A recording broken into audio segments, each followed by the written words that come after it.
Hello, I'd like to take you on a video tour of my layout room um, without any trains running, and kind of a overview of the layout. This room is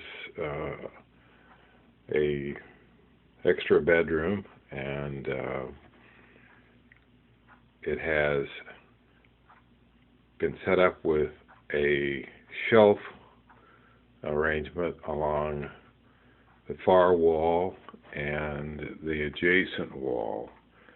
I have a 4 by 8 peninsula coming out as you're looking down, with a yard in the middle.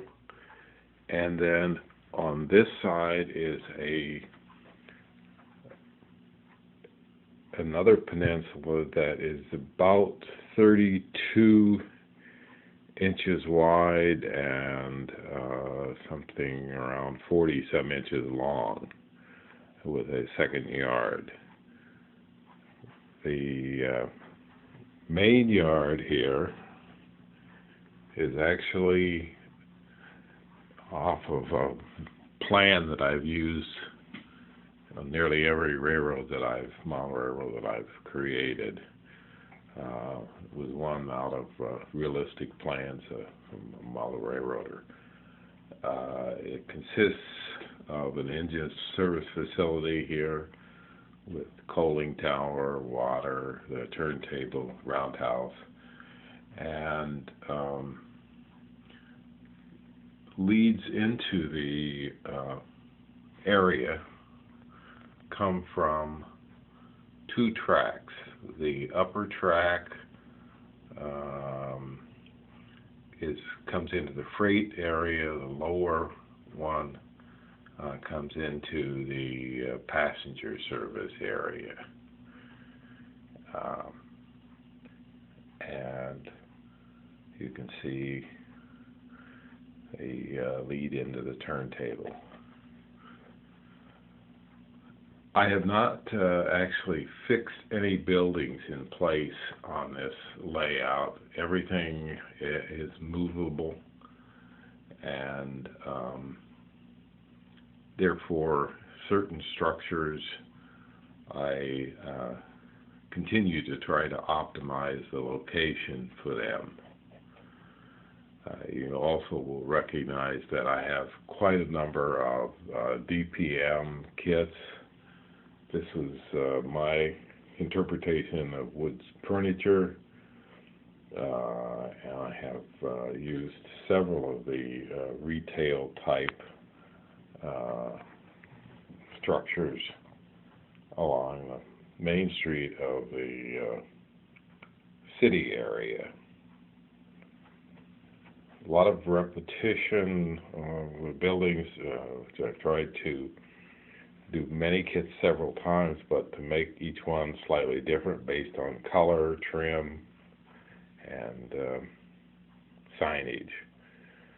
I've only recently started to add window glazing into some of these structures and some dividers to block lighting and so forth, seeing through.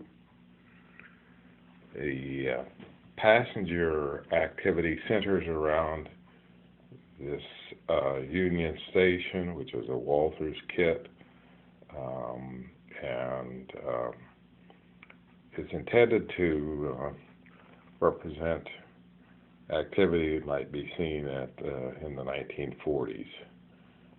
There's several GQH models that are one-piece kits there. You see a number of black Chevys and Fords along there. And next door to the Union Station is a hotel complex. Again, another DPM structure. This particular building was modified from a kit by adding some front steps. It reminded me of some government building that I remember seeing, and therefore because I did incorporate a troop train into this layout, I decided there should be a veterans hospital where veterans would be able to come for medical services. The industries on my layout are fairly straightforward from the standpoint that they're all food related, or primarily food related. There's the elevator that you'll recognize, Grain Storage. I recently laddered that for Sarasota Milling. Next door is a DPM scratch-built brewery, and adjacent to that is a warehouse for wholesale groceries and so forth. Picked Bun Capital, which is located in Springfield, Illinois. This is not meant to represent their building. And they have cold storage next door to that, and older fashion of cold storage. On the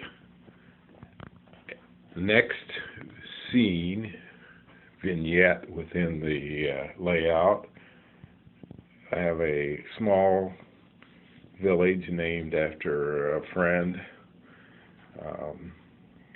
and it's represented by a combination of kits that I've put together over various time. I decided to locate this diagonally to the surface, front of the layout, to give a little interesting twist to it. With the exception of the Bachman house here, most of these structures are built-up structures from Atlas. You probably recognize those. And the neighborhood is liberally sprinkled with various cars from those one-piece kits from GHQ.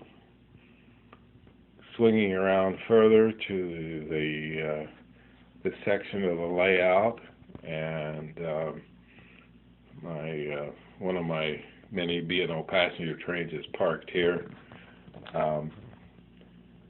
This building and this area is meant to represent my hometown of Beecher City, Illinois.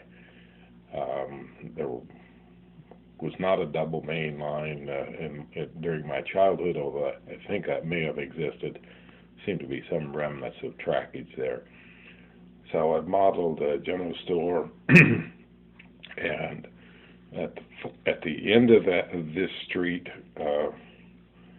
I have a hardware store which has existed on that location for well over 100 years in one form or another. The town, of course, is dependent on the rural community, and therefore I incorporated some facsimile of the grain elevator that did exist there. The setup is not quite as it was in the location.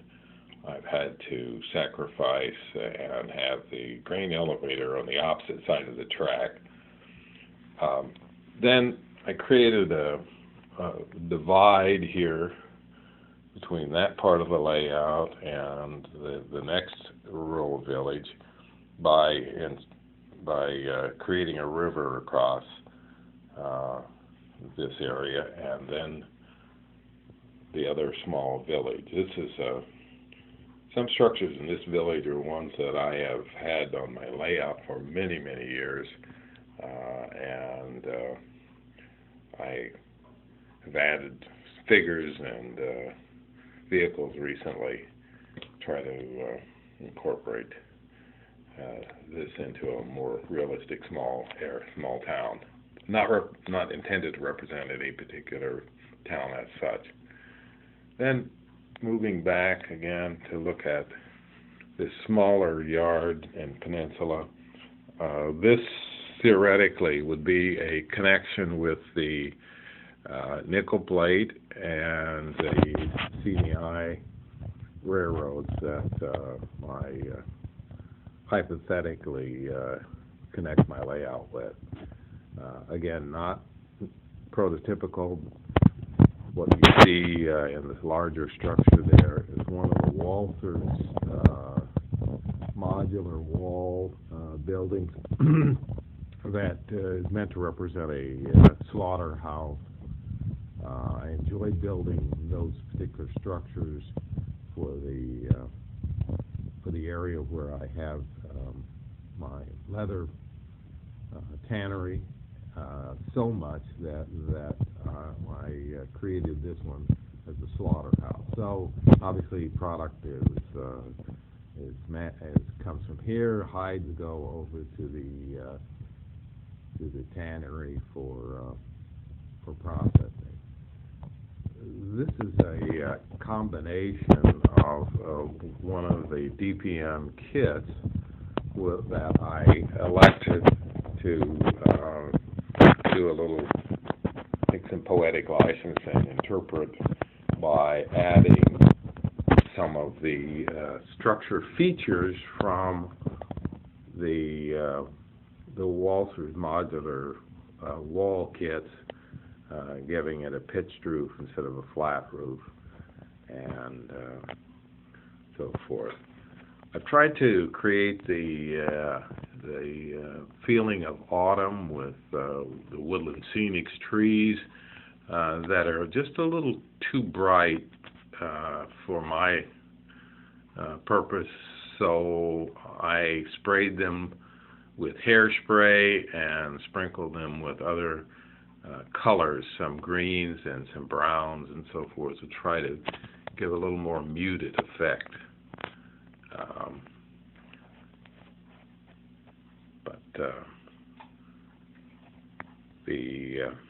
I only have backdrop on one wall and part of a second wall. This is actually on foam board, and it's hanging on the wall, applied to the wall with some Command adhesive Scotchmate type strips. It was painted with sample paint that you can get at most home supply stores. I've asked them to mix up a blue and a white, and I took foam brushes and began applying the paints with 3 separate foam brushes, a white one to the bottom, a blue one to the top, and then a third one that I blended the two with the attempt to get an Illinois autumn sky. I don't have sound on my layout, but that is the clock that signals the hour with nice railroad sound. So that's an extended overview of the layout. Again, this is kind of my pride and joy in terms of scratch building. I attempted to build this close to what I remember it based on pictures. It was my family's general store through my grandfather, my maternal grandfather, then my father and mother ran the store until they retired, and the store was sold, and eventually it was raised and a smaller market put on that place. So, hope you've enjoyed this view.